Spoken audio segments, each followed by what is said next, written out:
My name is Ariana Cooper. I'm 31 years old and live in a quiet apartment complex on the outskirts of Denver, Colorado. 6 months after my wedding to Lucas Hayes, I officially became the heir to three upscale apartments left to me by my grandmother, Ruth Simmons. But I didn't tell anyone. Not my husband, not his family, not a single soul. We got married in a small ceremony at the end of fall, surrounded by fiery red and golden leaves. Lucas held me between the rows of wooden pews in the chapel and promised we'd build everything from scratch together. I smiled when I heard that, but deep down, I knew I hadn't started from scratch the way he thought. Ruth was the strongest woman I've ever known. She grew up in a time when women weren't encouraged to be financially independent. But after her husband died early, she raised two children on her own and built an impressive real estate portfolio. I used to think she only owned the one apartment where she lived, small, tidy, with a balcony overlooking Sloan's Lake. But in truth, she had been quietly buying and accumulating property for over 30 years, as if she never wanted anyone to know. The day she passed, I couldn't get out of bed. That loss was a deep, slow ache inside me. She wasn't just my last remaining family, she was the one who taught me everything, from how to write a proper letter to how to read a balance sheet. 6 weeks after her funeral, her attorney, Mr. Kenneth Doyle, called me to his office. I expected a few keepsakes, maybe the gold watch she used to wear or some half-filled journals, but instead he handed me a stack of papers. Each one was a deed of ownership. 3 apartments, a 2-bedroom penthouse downtown worth over $800,000, an upper-level unit near Washington Park valued at about $1 million, and the smallest one, where she had lived, I kept that one as my personal retreat. Altogether, the properties were worth more than $2 million. I was speechless. My hands trembled as I signed the paperwork. Kenneth looked at me and said, his voice gravelly, "Ariana, your grandmother was very clear. These properties are yours, no one else's." And she emphasized one thing: never let someone else decide for you when it comes to money, not even someone you love. At the time, I was still in the honeymoon phase, literally and emotionally. Lucas and I had just returned from our trip to New Orleans. He didn't question my reluctance to talk about finances. I gave some excuse about not being ready to merge accounts, and he nodded, as if that were entirely normal. But I knew better than anyone. Money changes people. I'd had an ex-boyfriend, Sean, who quietly withdrew nearly $10,000 from our shared account to invest in some canned coffee startup he never researched. Before him, there was Will, who always made me foot the bill because you earn more anyway. I'd learned those lessons through the bruises left on my trust. Lucas, of course, was different. He was gentle, patient, intelligent, a communications director at his family's real estate marketing firm. He came from what he called comfortable money, not flashy, as he once put it. But his mother, Veronica Hayes, was still a mystery I hadn't figured out. I had gone back and forth so many times. There were nights I lay wide awake, eyes fixed on the ceiling, asking myself, was I starting this marriage on a lie? Or was I doing the right thing, protecting myself before being drawn into a game I never wanted to play? In those moments, I always heard Ruth's voice, whispering to me as it had when I was a child, perched on a kitchen stool next to her. Not everyone loves you for you. Sometimes they love what you have. The sooner you can tell the difference, the less it'll hurt. I first met Veronica at what was described as an intimate dinner at the Hayes family estate, a white brick colonial home in Riverfront Park, with a backyard larger than the entire apartment I lived in. She descended the staircase like it was a runway, wearing a beige Chanel blazer that hugged her frame and a Patek Philippe watch I'd only ever seen behind store glass. "So you're Ariana?" she asked in a voice as soft as a breath but as sharp as a razor. "Lucas talks about you quite a bit." I shook her hand, feeling expensive lotion over cold, dry skin. She didn't smile, just tilted her head, eyes scanning me from head to toe like she was appraising an item at a private auction. Dinner was served in a walnut-paneled dining room with a crystal chandelier overhead. Veronica sat at the head of the table, Lucas to her left, and I was seated across from her, next to a centerpiece as large as a motorcycle helmet. What is it that you do again? She asked, just as the main course was served, her tone casual, like she was asking about the weather. I manage content for a digital publishing platform, I answered, keeping my voice steady. Ah, interesting, she said, finally smiling for the first time all evening. That field, it's not the most stable, is it? I mean, not everyone lasts more than 5 years. I smiled and sipped my water. I was already used to these veiled interrogations, wrapped in politeness. But what unsettled me were the questions that came next. And where are your parents? They passed away. I was raised by my grandmother. Ah, Ruth, right. I froze. I had never mentioned my grandmother's name to Veronica. Not once. You know, I believe I met Ruth at a charity event a few years ago, she said, eyes fixed on her swirling glass of wine. I nodded, though something inside me went cold. What event? Ruth never attended those kinds of functions. She preferred gardening and financial newspapers. The dinner ended with stiff hugs and a polite invitation to drop by any time, but from the moment I stepped out of that house, I knew. Veronica wasn't just a difficult mother-in-law, she was a controller. The following week, I received an email from someone named Lorna Fisk, claiming to be an old friend of Ruth's, inviting me to a financial planning seminar at the Oxford Hotel. Nothing about it seemed suspicious, until I looked up her name and discovered she was a financial advisor who had once worked for the Hayes family company. I didn't respond, but 2 days later, I saw a strange man loitering outside my building, pretending to ask for directions, but glancing repeatedly at the tenant directory. I wasn't being paranoid. I'd grown up with a woman who taught me when someone takes too much interest in your assets, ask yourself what kind of debt they're drowning in. 3 days later, Lucas came home and tossed a stack of envelopes on the kitchen counter. Mom sent this, he said. I opened it. Inside was a real estate market report from my neighborhood, along with a note. Seems this area's going up fast. Don't let anyone pressure you to sell low. I stared at Lucas. Did you tell her about this apartment? No. Why? I think your mom is investigating me. Lucas laughed, then stopped when he realized I wasn't joking. You're serious? I nodded. For the first time, he looked unsure. The next morning, while making coffee, I received a call from an unfamiliar number. Is this Ariana Cooper? Yes? I'm an assistant to Mrs. Veronica Hayes' attorney. She'd like to arrange a private meeting to discuss long-term financial planning within the family. I tightened my grip on the phone. I have no obligation to discuss my personal finances with anyone other than my husband. She believes the meeting will help clarify your long-term commitments. I hung up, heart pounding. It felt like invisible hands were reaching into my mind, trying to open a mental vault I had never meant to share. That evening, I dug out Ruth's old notebook. On a folded page, written in her shaky but unmistakable handwriting, were the words, "If someone wants control of your assets, they don't love you. They're just testing to see where you're weakest." Lucas left Denver early Monday morning for a marketing conference in San Diego. Before he left, he kissed my forehead and said, "Try to be kind to my mom, okay? She's trying." I nodded, reluctantly. I didn't want more tension, but I couldn't shake the feeling I was being targeted. The first 3 days of his absence passed in blessed silence. I used the time to inspect the plumbing in the lakefront apartment that once belonged to Grandma Ruth, updated the rent ledger for the other 2 properties, and caught up on accounting paperwork.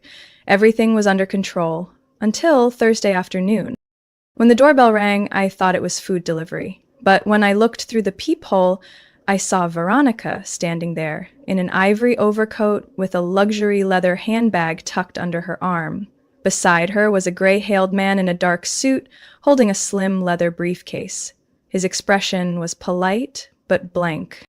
I opened the door, one hand still gripping the frame. "Hello, Ariana," she said, voice sweet like honey mixed with sedatives. "I hope I'm not intruding. I've brought Mr. Nathaniel Reeves, our family notary. There are just a few documents we'd like you to look over." I didn't invite them in. What kind of documents? Oh, nothing major, she said, stepping past me like she owned the place. Just some asset protection paperwork to keep things safe and more efficient in the long run. Mr. Reeves followed, setting his briefcase on the dining table and pulling out a stack of paperwork. I still hadn't closed the door. The apartment suddenly felt cold, despite the heater humming in the background. I understand Ruth left you a few properties, she said, settling into a chair like she was hosting afternoon tea. Nothing to be ashamed of. I just want to help you organize things properly. The Hayes family always uses a trust system to avoid taxes and unnecessary legal risk. I stared at the paperwork, dense with text, dry and cold as steel. I've never agreed to share my personal assets with anyone, I said, keeping my voice calm. And Lucas never mentioned anything about this. Oh, Lucas doesn't need to worry about these matters, she said gently, though her eyes were ice. It's just what we do. Even Tracy, Lucas's sister, transferred her home into the family trust when she got married. I clenched my fists. Are you asking me to sign everything I own over to you? Not to me, to the family, she corrected. The trust benefits everyone. Of course, Mr. Hayes and I are the trustees, but it protects us all. I didn't respond immediately. Instead, I walked to the table and picked up one of the documents. The first thing my eyes landed on was Clause 4.3. Full authority over assets shall remain with the trustee for the duration of the agreement. No, I said, placing the paper down. I'm not signing. This is property I inherited legally before I ever married. I won't give up control of it to anyone. Mr. Reeves raised an eyebrow. Veronica simply shrugged and pulled out a silk handkerchief, dabbing her hands like I had just dirtied the table. I don't see why you're reacting so strongly, she said flatly. Being part of the Hayes family means respecting how we manage wealth. I looked her in the eye. Respect means not bringing a notary into someone's home uninvited. Remember, Lucas is the only son in the Hayes line. What you have affects the family estate. No, it's not our estate. And if you think Lucas would go behind my back to approve this, you don't know him at all. Right then, my phone rang. The screen lit up. Lucas. I answered and put him on speaker. Are you okay? Mom said she was stopping by, Lucas said, voice calm but cautious. She's sitting in the living room, I replied evenly, with a notary. They want me to sign papers to transfer Grandma Ruth's inheritance into your family's trust. A heavy silence followed. Lucas sighed. Mom, seriously? Lucas, Veronica cut in, still composed. I'm only doing what's best for the family. I'm coming home first thing tomorrow. You are not to pressure Ariana into signing anything. That is her property, not the Hayes estate, not yours. After he hung up, Veronica stood, her polite mask gone. You're playing a dangerous game, Ariana. I pressed my lips together. No, you just lost one. When the door shut behind them, I stood there for a long time, hands still trembling. I couldn't sleep that night. Every time I closed my eyes, I saw Veronica's cold stare as she left the apartment. She hadn't tried to persuade me. She'd issued a command, that eerie calm of someone who believed that, with enough patience, the prey would eventually give in. But I wouldn't. The next morning, I got up early, brewed coffee, opened my laptop, and sent a short, urgent email to my personal attorney, Mr. Kenneth Doyle, who had once represented Grandma Ruth for years. Subject: urgent, securing independent ownership. Body: I was just pressured to sign documents transferring inherited assets to an external party. Please review and implement every possible legal safeguard immediately. Less than an hour later, he called. Ariana, do you still have the original documents? I have the notarized copies and signed duplicates from Ruth dated before her passing. Good. Get them to me. I'll tighten the trust clauses and ensure every transaction requires two-factor verification. Can you add a condition that no asset transfer can be authorized without my in-person consent? Yes. I'll handle the legal part. But, Ariana, be careful. People like Veronica Hayes don't just use paperwork. I hung up and exhaled deeply. Lucas would be home in a few hours. I didn't want to hide anything anymore, but I wasn't sure how he'd react. I didn't want this to become a battle between me and his mother. I needed him to see this for what it was, a blatant invasion of my privacy and financial independence. Lucas came back late in the afternoon. As soon as he walked in, he saw the document box I'd left on the table. "Is it true?" he asked, voice rough from travel. I nodded. She brought a notary, laid the papers on the table, asked me to sign. He sat down, elbows on his knees, silent for a long time. "Why would she do that?" "You should ask her, but this isn't the first time she's tried to control someone through money, is it?" He didn't argue, just whispered, "When she said she was dropping by, did you think she'd do something like this?" I suspected she was up to something. I just didn't think she'd act this fast or this bold. Lucas looked up. "Why didn't you tell me about the apartments?" I didn't dodge. I sat across from him, opened the folder, and laid out every paper. Title deeds, rental income reports, the trust summary. "Total value's about $2.5 million, I said evenly. 2 units are rented, about $6,500 a month. This one used to be Ruth's. I kept it to live in. I didn't say anything earlier because I wasn't sure where our relationship was heading, and because of what I've been through. You thought I'd take advantage?" "No, but I know money can change people. I needed to be sure I could trust you, not just with love, but with boundaries." He bowed his head, fingers laced. "My mom, she did this to my sister, to her husband, tricked them into signing over their property into the family trust, then took control of their house shares. Tracy's never spoken up, afraid she'll be cut from the will."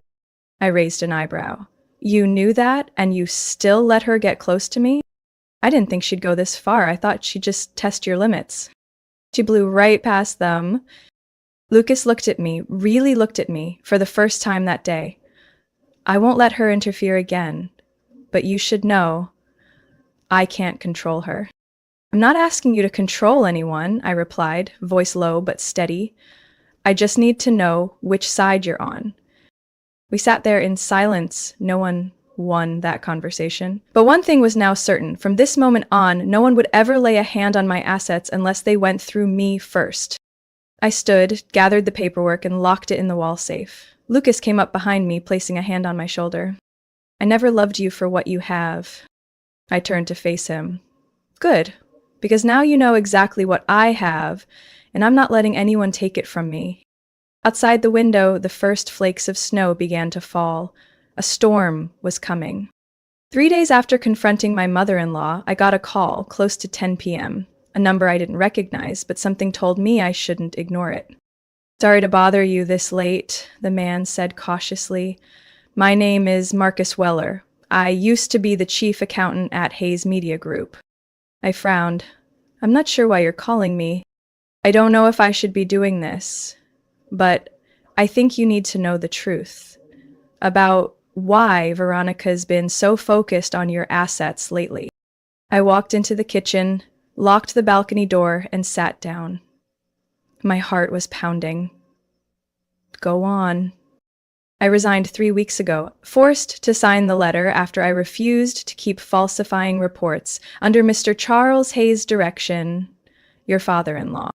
I gripped the phone tighter. Hayes Media is drowning in debt, at least $600,000, partly from a failed investment in an undocumented streaming platform, but most of it, this will sound harsh, is from Charles's deep involvement in sports betting. I leaned back, feeling like the floor had dropped out from under me. They tried borrowing from banks, no success. Shares are falling, partners are backing out, and Veronica, she's been scrambling to collect enough collateral. "You see where this is going?" I did, all too clearly. "She plans to use the property I inherited from my grandmother to cover their debt?" "Yes. They want to formalize control of your real estate through the family trust, then use it as collateral at Sterling Private Capital." I saw a draft of the filing. While it hasn't been signed yet, they intend to present it as provisional backing. I froze. Does Lucas know? I don't think so. They rarely let him near the financials. I thanked Marcus, carefully asked for more details, then hung up. I wasn't just furious, I was sharply focused. The next morning, I met with Kenneth Doyle at his office. I brought everything, Marcus's statement, the documents, all of it. Kenneth reviewed them, thoughtful and quiet. Then he said, "We need to do 3 things immediately. First, strengthen the ownership records on your inherited assets. Second, file a notarized legal disassociation between Ruth's trust and any third-party debt. Third, notify Sterling Capital in writing that these properties are entirely independent of the Hayes family's financial liability." When I got home, Lucas was on the couch, phone still in hand, face flushed. He ended the call and turned to me, voice tight. "Did you say something to my mom about the company?" I walked over. "What did you hear?" "Tracy called. Mom's furious that someone threatened legal action if she listed your name on the collateral paperwork. What are you doing?" I opened my laptop and showed him the files Kenneth had prepared. Income reports from the 3 units, titles, non-transfer affidavits, and a draft loan proposal Veronica had sent the bank, with my name listed under guaranteed assets. Lucas stared, speechless. "I stayed silent, Lucas," I said, "but they tried to take what doesn't belong to them behind my back. And behind yours." He sank into a chair. "My dad's gambling again?" I nodded. "So deep he can't claw out. And the company is on the edge. Your mom knows. But instead of another way out, she chose to pawn off someone else's future to cover their mess." Lucas laced his fingers into his hair, laughing bitterly. "They always told me everything's fine, that I should just focus on creating. The money stuff was for the adults." I sat next to him. You know what disappoints me the most? He didn't answer. That I believed, even just a little, that staying quiet would help avoid conflict. I was wrong. Silence only makes them think they can get away with more. Lucas looked at me not as a husband, but as a man caught between 2 worlds. "I'll talk to them," he said softly. "I can't let this go on." "Not just talk. You have to choose a side, Lucas. Because next time, they won't just borrow your name. They'll take the keys." I didn't need Ruth's advice anymore. I was living what she taught me. Silence never protects what is rightfully yours. The meeting was scheduled for Saturday afternoon at my penthouse. The space that once held Grandma Ruth's peace now turned into a battleground for an unwanted negotiation. Lucas sat to my left, his face as tense as a drawn wire. Across from us was Veronica, composed to the point of coldness in a cream suit trimmed with black, while Charles, my father-in-law, sat beside her in a wrinkled shirt, his wrists slightly trembling. I opened my laptop and projected the draft of the legal document Kenneth had prepared. "I have conditions," I said plainly without dancing around. "1 unit, the one in Park Hill, will be used as temporary collateral for the bank to review the rescue loan, but only if 3 conditions are met." Veronica placed a hand on the table, her expression openly skeptical. "What kind of conditions do you think you can set with someone like me?" Lucas turned toward her, his voice sharper than I had ever heard. "You should listen, because if Ariana doesn't agree, the company won't make it past next quarter." I looked straight at her. "First condition, Charles must enroll in an intensive gambling treatment program at Bridgewell Recovery Center, not some surface-level outpatient program. This is a 45-day inpatient commitment. I already have the referral and address." Charles opened his mouth to object, but I shot him a look that made him stop cold. "Second, Lucas will withdraw from Hayes Media Group. He's accepted an offer to become the creative director at an independent media firm. No more financial entanglements with the family business." Veronica raised an eyebrow. "My son's quitting the family company because of his wife?" "No," Lucas replied firmly. "I'm leaving because I want to live by my values, not keep cleaning up the messes you've hidden from me for years."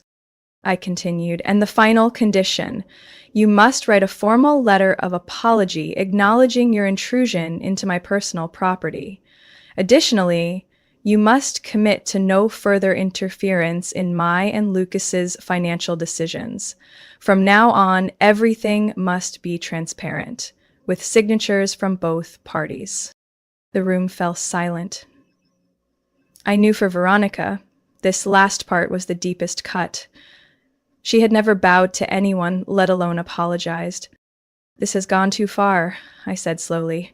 "If you want my help, you'll have to accept terms from the woman you once dismissed as not good enough to marry your son." Charles spoke up suddenly, his voice gravelly. "I'll go to treatment, not for the company, not for anyone else, but because I can't watch my family fall apart over some cheap gambling den in Boulder anymore." Under the table, Lucas gave my hand a slight squeeze. I turned to him. Though his face was still solemn, I saw a hint of relief in his eyes. Veronica remained silent. Her eyes narrowed, watching me like she was recalculating an opponent she hadn't expected. "I'll write the letter," she said after several long seconds. "But one more thing. I want to be present at future financial meetings related to the loan." I gave a quiet laugh. "No, you're not a shareholder, and this time you won't be the one holding the pen." Veronica stood. "I've compromised more than enough today." "No," I replied. "You've just started to learn what respect looks like." As the two of them left, Lucas remained seated, quietly watching the late afternoon light spill across the wooden floor. He turned to me, his voice a whisper in the silence.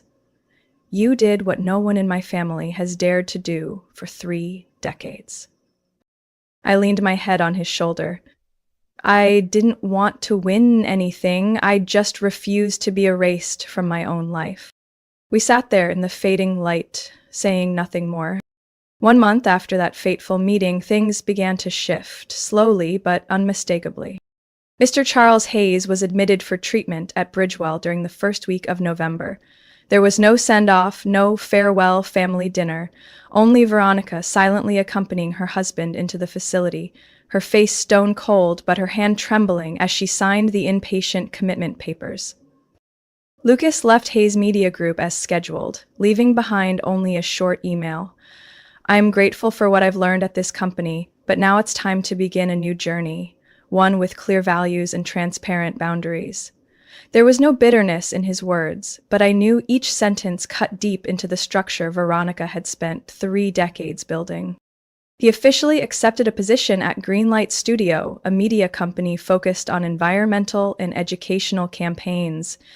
In the first few weeks, he came home every evening with a brightness in his eyes, one I hadn't seen since the first year of our marriage.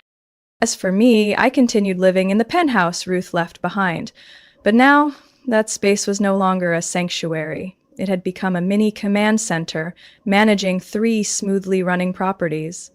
I hired a financial assistant named Lyle, a recent real estate management graduate from CU Denver. He was quick, meticulous, and completely discreet. Thanks to Lyle, I found a new tenant for the Park Hill unit, a middle-aged interior designer, recently divorced, looking for a quiet place to start over. I understood that feeling better than most. Among all those changes, what surprised me most was Veronica. 3 weeks after Charles began his treatment, she called and asked to meet. Her voice was still formal, but no longer icy. I agreed to see her at a small cafe near Civic Center Park, a place I chose for its good lighting and open space, making it hard for anyone to apply pressure. She arrived on time, no assistant, no luxury blazer, just a light gray sweater, soft slacks, and her hair in a modest bun. "Thank you for coming," she said, gently, almost like a real person. I nodded. "I wanted to hear what you had to say." She was quiet for a moment, then pulled an envelope from her purse. "This is the original apology letter I sent by email. A printed copy, signed, not for legal reasons. I want you to keep it as proof that I understand where I went wrong." I said nothing. She continued. "Charles isn't the man I married anymore, but most of the blame is mine. I covered for him, thinking that if I just held everything together hard enough, it wouldn't fall apart. But the harder I clung to it, the more I lost my family." I sat in silence, throat tight, not from emotion, but from sheer surprise. Lucas was right, she went on. Marriage isn't a merger. I treated it like a transaction and saw you as a threat to the structure I'd built. But now I realize that structure had been rotten for a long time. I stared at her for a long moment. For the first time, I didn't see the powerful Veronica Hayes, but a mother, worn down and stripped bare. I don't need an apology to move on, I said, but I do need real change. I won't touch your assets again, she said firmly. And if you'll allow me, I'd like to make amends by contributing to the scholarship fund you mentioned last week. I raised an eyebrow. You remembered that? It's a brilliant idea, a fund for young women from single-parent homes, teaching them financial literacy, real estate, investment. I nodded, finally smiling. If you truly want to contribute, this is the right way. On the way home that day, I felt something soften in me. Not because everything was suddenly perfect. We were still two generations with different worldviews. But at least we were no longer on opposite sides of the battlefield.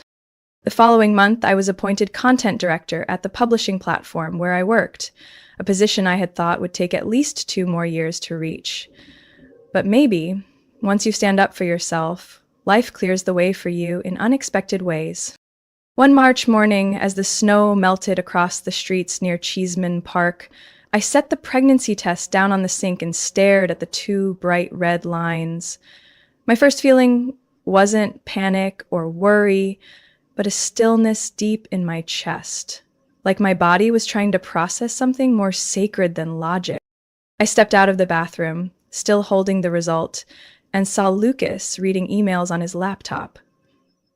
I didn't say a word, just held up the test. He looked, froze for a second, then jumped up, wrapped his arms around me, and whispered in my ear, "We're about to have a little family, Ariana." For the past 3 years, we had made it through what I once believed were the final limits of patience and endurance. But those exact moments had taught me something Ruth once wrote in her journal. Family isn't where you're born. It's what you choose to build with trust and healthy boundaries. A few weeks after I found out I was pregnant, Lucas and I began drafting plans to create a foundation in her name, the Ruth Simmons Foundation. We didn't want it to be just another scholarship fund. My goal was clear: to build a long-term program that helps girls and young women, especially those who grew up without a guiding figure, understand the value of financial independence. We started by moving a portion of the rental income from 2 apartments into an account reserved for the foundation. Then I reached out to a few friends working at community colleges across Colorado to find implementation partners. To my surprise, Veronica offered to make an initial investment with no request for management rights or a name on the plaque. "Consider it Grandma investing in the next generation of girls," she said quietly as I placed the grant contract on the table. "This time, I don't want control. I just want to witness." And I believed her, not because of empty promises, but because of action. She had started attending counseling sessions on power dynamics in marriage and independent boundaries. As for Charles, after 60 days of treatment, he officially declared he was done with all gambling activities and handed over company control to the independent board Lucas proposed. As for me, pregnancy didn't slow me down. If anything, it made me even more determined to build a legacy that wasn't just financial. I invited 3 young girls from our foundation's pilot program to visit Ruth's old apartment, where I still lived, and told them about the woman who did everything without asking anyone's permission. One of the girls, named June, shyly asked me, "Do you think I could learn to invest like Ruth?" She didn't have a college degree, but still made it. I smiled. You don't need a degree to start, just knowledge and determination, and you already have both. Lucas stood on the balcony, his hands resting on my belly, now clearly showing through my knitted dress. The sunset cast long shadows across the wooden floor where Ruth used to sit and read the paper, now where my child would soon take their first steps. We had made a plan. I would take a year off work after giving birth to focus on the foundation and our family. Lucas would continue developing projects at Greenlight, but dedicate 3 evenings a week to parenting and infant care classes. One night, as we lay quietly in the dark, Lucas whispered, I used to think my greatest assets were the family company or my industry connections, but now I know it's you and what you believe in. I didn't respond. I just took his hand and placed it on my belly, where a tiny heartbeat was steadily forming. Ruth once said, "Success isn't measured by wealth, but by how many people you help stand on their own 2 feet."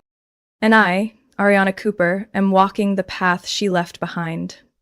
Not just to protect what I've built, but to pass on its values to the next generation, starting with the child growing inside me and every young girl I can reach through the foundation named after the woman who changed my life with her quiet, unwavering strength. My story isn't just about protecting an inheritance. It's about reclaiming my voice and setting boundaries within a family built on pressure and control. From pain, I learned to stand up, set clear conditions, and rebuild everything on mutual respect. Today, I haven't just preserved what my grandmother left behind. I've turned it into a foundation that helps young women learn financial independence so no one has to stay silent the way I once did. What do you think about how Ariana protected her legacy and redefined boundaries with her family? Would you have done it differently? Share your thoughts below, and don't forget to follow the channel for more heartfelt stories about family and personal choices.